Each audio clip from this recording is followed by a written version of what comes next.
Edgar Allan Poe is often thought to be the author of stories about mad persons and murderers, but attention is seldom given to the psychological nature of the madness in his stories. The Telltale Heart, one of his best-known stories about murderous madness, is also one of his most psychologically complex works.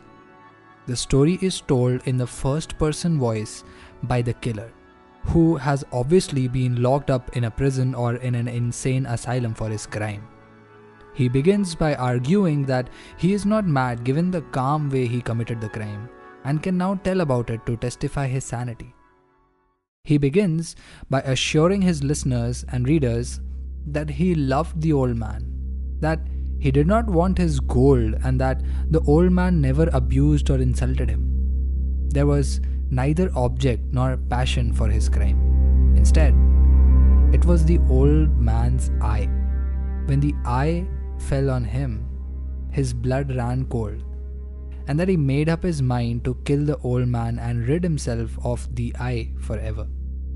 Because there is no explanation given for his extreme aversion to the eye, the reader must try to understand the motivation for the crime, and thus, for the story itself, it is the only way possible, by paying careful attention to the details of the story and trying to determine what relationship they have to each other. In many ways, the old man is very similar to the narrator. As he plots his crime by nightly placing his head inside the old man's bedroom door, he says, the old man sits up in his bed listening, just as he himself has done night after night. Moreover, he says that the old man's groan is a sound he knows well. For many a night at midnight, he has felt it rise up within himself. He knew what the old man felt, he says, and pitied him. It is possible to understand the narrator's desire to rid himself of the I as his desire to rid himself of the I, that is, his own self. Such a displacement of the image of an I for that which it sounds like the I is not an uncommon mistake for the dreamlike nature of the narrator's madness.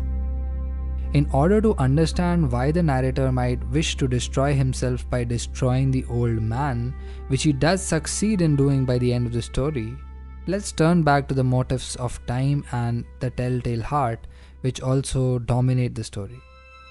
Throughout the story, the narrator notes that the beat of the old man's heart is like the ticking of a watch. Moreover, he says, he and the old man have both listened to the death watches, a kind of beetle that makes a ticking sound in the wall at night. Finally, there is the theme of the telltale heart itself, a heart that tells a tale. Although in the surface plot of the story, the narrator thinks that it is the old man's heart that tells a tale on him when the police come to check on a scream that has been reported to them.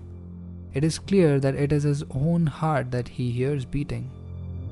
On the psychological level of the story, however, the tale that the heart tells that so obsesses the narrator is the tale that every heart tells. That tale links the beating of the heart to the ticking of a clock. For every beat is a moment of time that brings one closer to death.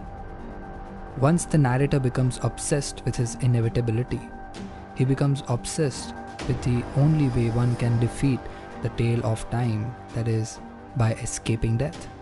Because the narrator cannot obviously escape the time-bound death of self by killing the self, he must displace his desire to destroy himself by projecting it onto the eye of the old man with whom he identifies.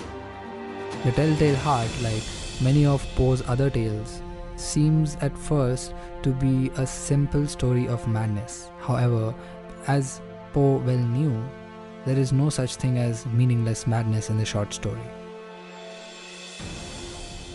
The madness of the narrator in this story is similar to the desires of all who long to escape the curse of time and mortality, but find that they can do so only by a corresponding loss of the self, a goal they both seek with eagerness and try to avoid with death.